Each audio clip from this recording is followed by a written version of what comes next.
Hi everyone, this is Brandon. I'm the creator of Frog Hop. To celebrate the first anniversary of my game, I'll be doing a short Let's Play series where I play through and talk about how the game came to be, as well as give commentary on how certain things were designed. So this is the title screen, and this was actually added like near the end of the game's development cycle, simply because a lot of time was spent on the levels and bosses and such. And I actually think originally the press any key or press start was considered, but I decided to keep it really simple.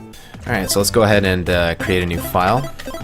So originally this game did not have multiple difficulty options. Originally it was just normal when you start a new file, and the only way to create a hardcore file was you had to hold select and then create a file. But it was kind of like there's other reasons why easy was added, mainly because certain players just found it to be very difficult, and it was just kind of one of those things that was always considered in the long run.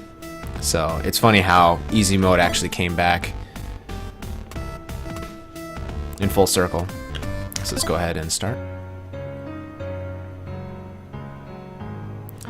So I'll probably be talking over cutscenes as well. I believe these cutscenes were also developed right after, I think it was after the final boss was added. No, it was added after, I think, the shop system. It was around near the end of the game's development cycle, and which was actually perfect because it gave me enough time to really consider how to tell a story and give enough of a driving point to the player to, why do they need to rescue their frog friend. And so, and in the end it kind of worked out with the amount of time that I needed. And yeah, I think it was a good a short 40-second intro to the game without wasting the player's time, with all this unnecessary dialogue and such. Yeah. So when you start this game, the game kind of nudges you to immediately start the tutorial level. And the only reason I made it optional is because, tutorial levels are kind of a downer. They're not very fun to engage with, which was an aspect I was exploring with as I was developing, this game. And it's interesting playing through this now and kind of seeing the design choices that I've made compared to how I've been doing them now. But yeah, there's no left and right arrow because it already is kind of implied. Press S to jump, and I think that dynamically changes if you're on controller. But a lot of people I notice when they're playing through this tutorial, a lot of them start smiling, kind of laughing to themselves when they're jumping. Not laughing hysterically crazy, but it's just interesting how that sort of connects with people very easily. Yeah, and this is the first tutorial, the major part where players have to learn this important mechanic, the super jump. And it was interesting designing this idea because that UI for the hold up was originally an animation, but most players were not able to understand it. And so it's fascinating how having such a simple option as up and then hold ended up teaching the player enough. And so the player was able to kind of put A and B together where they see the flashing, and the only thing that they've been taught is press S to jump. And so it's pretty nice how you don't have to over explain with this block of text or show a picture of a controller. And so I'm pretty happy with how that turned out in the end. Down in S, bit of reinforcement to mechanics. And this part right here in this level, it may seem like I'm making a big deal out of it, but the reason why this little part right here where it goes into two paths is supposed to kind of hint at how the game says that there's more than one way to beat certain levels, that there's multiple paths.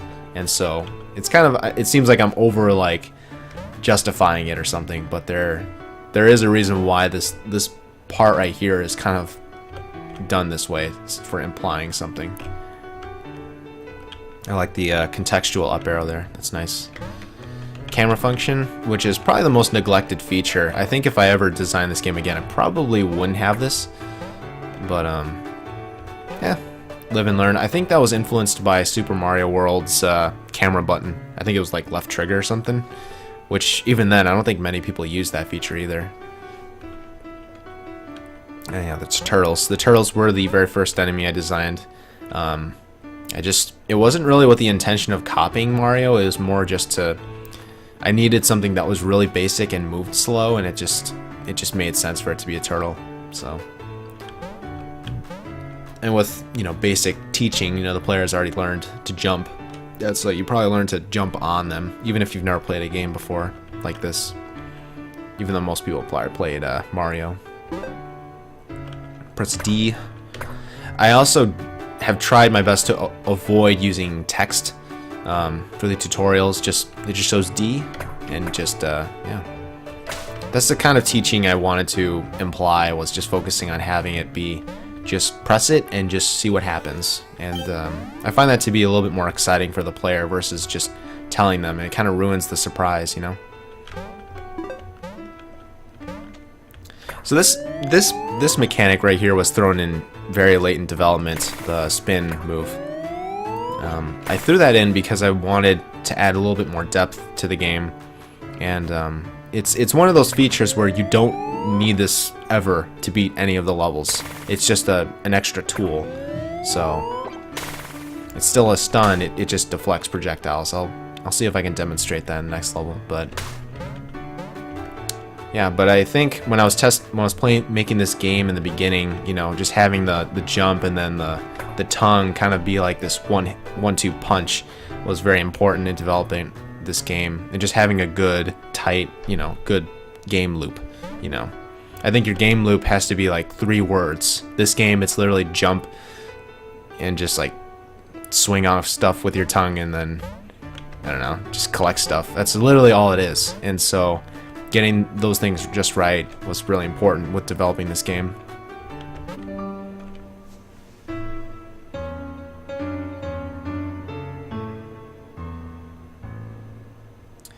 Yeah, that timing that took a while, but I've heard a lot of positive things from players. How that this level complete screen, you know, how it syncs up with the music, was a lot of people really liked that. So, you know, if you ever have those opportunities to really make the music become more a part of the gameplay or UI, I think players generally receive it very welcomely, unless it's like done in a really poor manner. But yeah, those fireworks were added very late in development.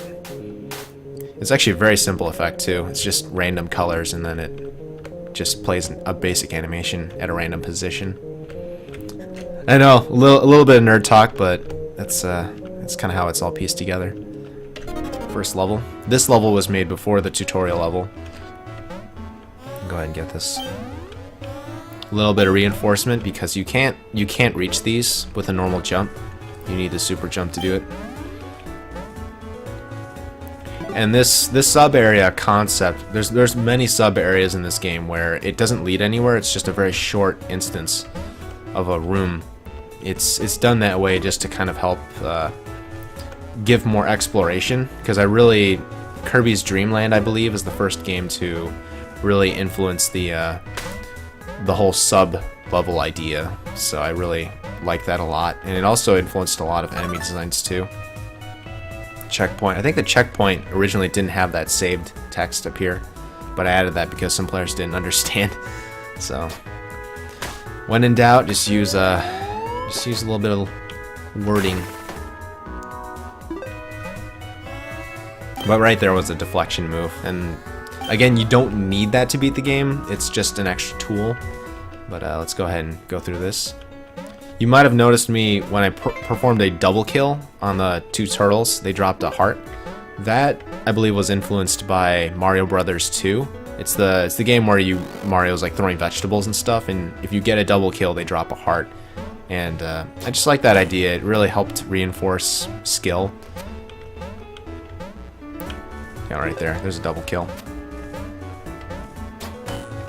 The bees were not originally going to be in this level, but they I needed to have some place to introduce them, so put them here. We'll talk more about that swinging thing you just saw, but for now it's yeah, we'll go through it piece by piece. I think those squirrels were added. I think those are the 3rd enemy I ever added to the game. The hedgehogs were definitely the 2nd enemy I ever added. The blue one's a nod to Sonic. Oop.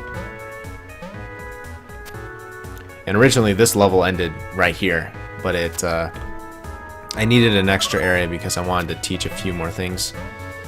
And this is the first time you have like a secret. So there you go. A little extra. There's a lot of mechanics that are going on in this level. It's just kind of like, had I designed this level now, it probably would not be as like over the top complex. But yeah.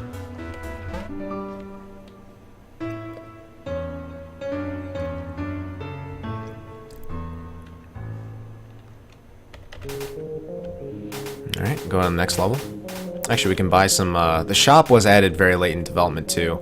It was really, if I had to break down the development cycle, it was essentially the levels and bosses, and then it was, I think it was this map screen was next, and UI.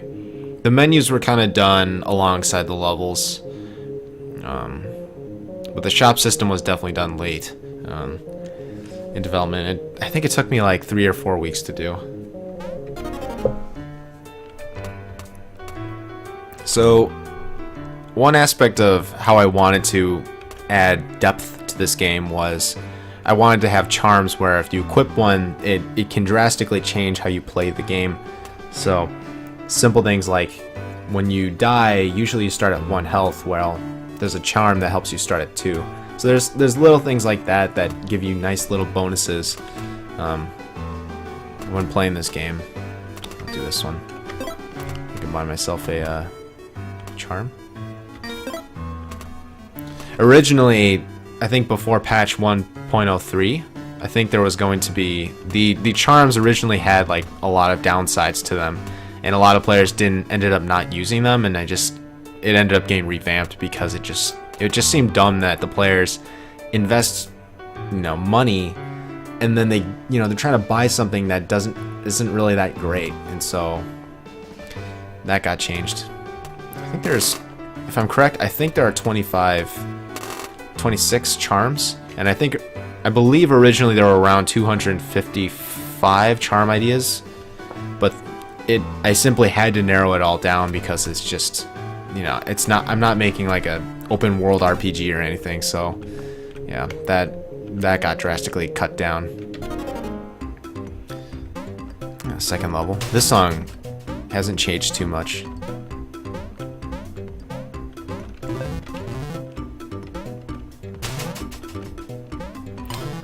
Yeah, these swing nodes, they were probably the most difficult thing to code in, mainly because I had to deal with a lot of advanced math. But the other aspect too was, I think the game maker community is, at least before the marketplace, was generally very supportive with giving away open source files. And so, the community was I would say very tight, and also very just like helpful with providing a lot of really good resources. And so someone created an engine for that swinging code where where I was swinging and launching off of it. At least not the launching off part, but the physics to stay connected to the little I call them nodes essentially. Hold on a second. There we go. Pick up things with your tongue. Yeah, but this was, oh wow, he got him. But this took me, I think it took me around a month, because I was also working at, I was doing college work. But I found the most difficult thing wasn't necessarily just the advanced math, but it was also the fact that you're trying to translate someone else's way of coding something into your own, and I find integrating someone else's method so that it works naturally for you is a very difficult thing to do, and takes time. So that's probably the biggest reason why these took so long, is because it's like someone speaking a different language, and you have to translate it first, and then you're just trying to figure out, how do I work this into my daily life or something like that, Let me see, get it? Ah, I got it. That's probably one of my favorite quick door entrances. Yeah, those fireworks turned out really nice. Very simple effect, but it's just a good, it's just a sign that, you know, like the best ideas are definitely not always complex. Though it's funny because when I just mentioned the swing nodes, it, you know, that took a very long time to get those mechanics to feel just right and work properly, and a lot of testing. Yeah, lots of testing, a lot of coding. So, and a lot of people loved them, which is great because there's nothing worse than working very hard on little details like that and trying to, you know, and people don't notice them. And so, yes, the butterfly. I think this was the first fly that ever got added, and it went through, I think, 4 or 5 different iterations. I think there was one where, so the way it works, essentially, when you press jump, it gives you like a little flutter, so you kind of can sustain yourself in the air. It's actually quite nice if you're just trying to control your landing. So I can kind of carefully, precisely land on this guy. But I think originally there was like a double jump is what it did. I think there was like a delayed double jump. There was a there was like just a Peach flutter, like in Mario Brothers 2. Peach just kind of floats, but it just didn't work well when you were trying to land on enemies in a certain way. But I found this flutter to be the best option, so it worked out in the end. Yep, here we go. Yeah, but this, trying to get the responsiveness of this just right, and then the worst part was these were extremely glitchy whenever you released off of them. So the way how you naturally launch off of them quickly like that, it was buggy. That's all I'm gonna say. So, because I think like if you launch to the right, some reason, like if you pressed like up, it would launch you like at twice the speed in the opposite direction. It did some weird stuff. Out of my way, Sonic. You can kind of see, so this was one way to get past this mountain, is through this tunnel, but you can also you can climb over this mountain. You can also go through that water channel as well. So there's that whole thing I was talking about with the tutorial multiple paths thing. You know, there is a purpose. There is a reason why it's designed in such a way to be foreshadowing. That was a pretty good one. I think there's a secret up here. Oh, yeah. Yeah, I got it. Nice. It didn't really mean much because I already had full health, but I think the gold heart, it maxes you out, or it gives you a full heart container. I think in the demo, I think this cliff just kind of like, it's like a cliff, and I've had some players just like jump to their deaths. It's kind of hilarious, but like, yeah, that had to change. So it went to it changed to a giant wall. But that gold heart that I picked up, the health mechanic was a very interesting thing to design, because essentially I wanted to have a system where it was a good enough amount of punishment if you died, but wasn't like frustrating. And there was also the aspect of having different player skills. Like, what if you have a player who is already maxed out on health? Like, what's the point of them collecting, you know, more hearts? And so what I did was I made it so that if you were maxed out on 3 hearts, I can't really demonstrate it now. Actually, I can if I wanted to, but essentially, if you keep picking up health even when you're maxed out, it keeps adding another container, and so it allows you to just have a reason to keep collecting health. And because I didn't really want a point system, I felt that would have caused too much clutter. And I think I was going through a phase at the time when I was making this game where I was pretty against mini pickups. I despised how, I think like the new Super Mario Brothers, how they just like, they polluted the levels with coins, and it was like, you already had 999 lives.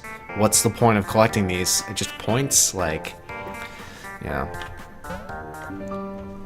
There was a lot of things like that. Just focusing on having really concise and very intuitive pickups. Because I think I also like despised Castlevania, even though I absolutely love the games now. How, you know, if you hearts for some reason are not health, they're actually what is it? It's like sub weapon energy.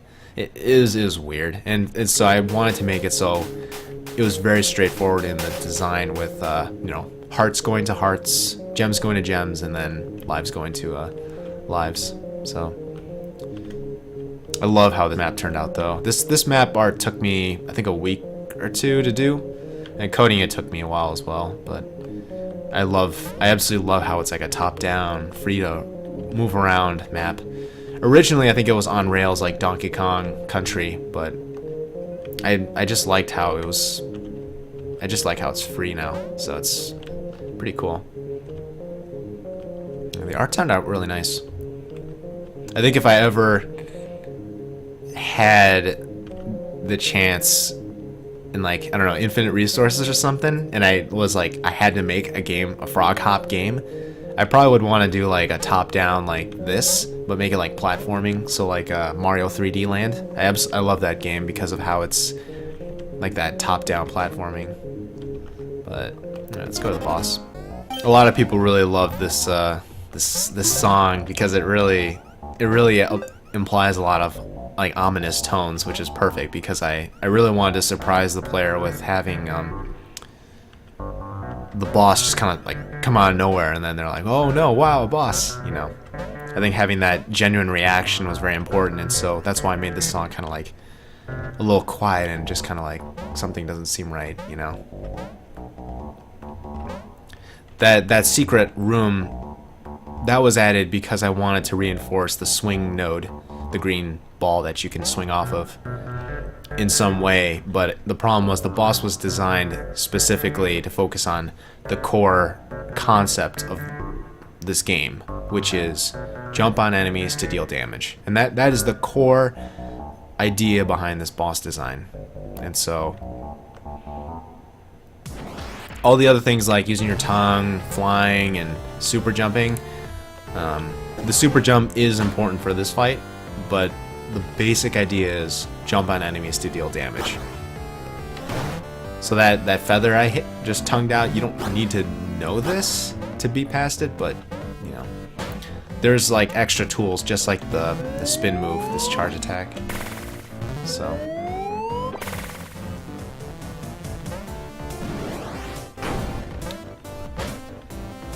I think if I ever made this game again, I probably would have not made these bosses as over the top complex, especially for such a simple platformer. I think they were definitely one of the biggest reasons why this game took so long. Whoop. Oh, good thing I have the fly net, so the butterfly stays with you for an extra hit. Oop, gotcha. Remember the feather. Oh, I was gonna get the second feather on him. Up. Yeah, this attack, this is where you really do need to use the super jump. And that's the reason why I made that jump so difficult, was because I was trying to reinforce that, because the player is going to use it for a lot of the game, and if they don't use it here, I mean, it's just bad news at this point. Poing. Gonna kill you now, boy.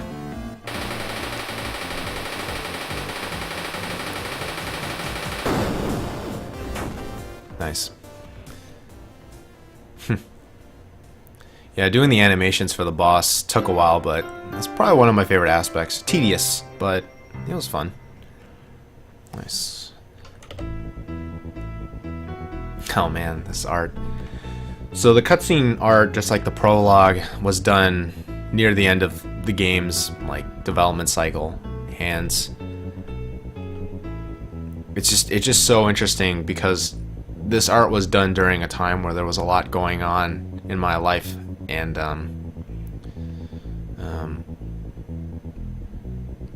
I think when I was going through a lot of moments where I was overly comparing myself with a lot of developers and a lot of people's like unreal, unnatural success stories, and so like I remember I had very low morale when I was doing the writing or the art during this time,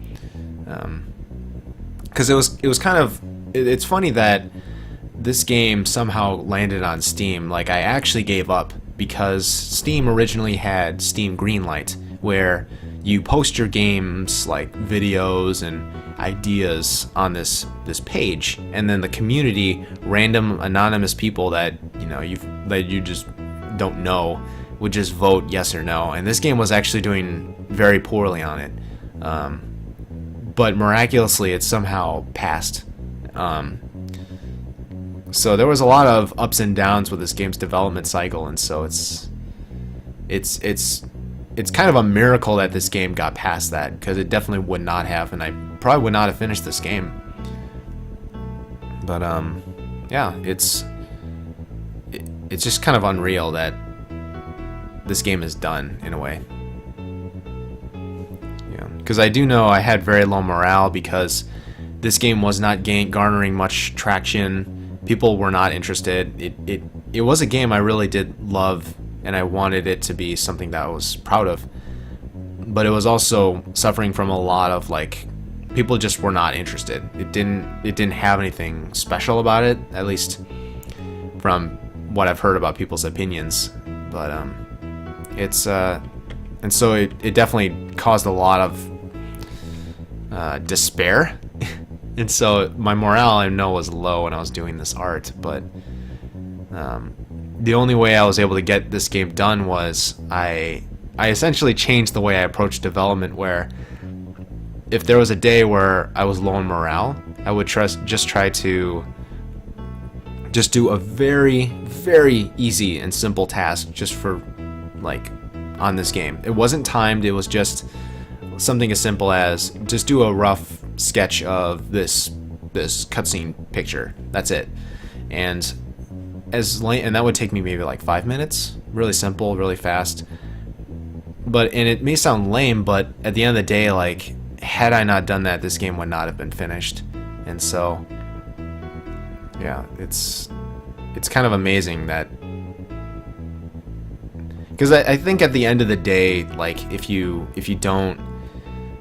had to choose between having something or nothing, I think the answer kind of speaks for itself. And even if that something is just, a really rough sketch that's for something that's going into the game, that's also very important. Is it needs to be something that's going to the game. It can't just be like ideas into a folder, So it's, yeah,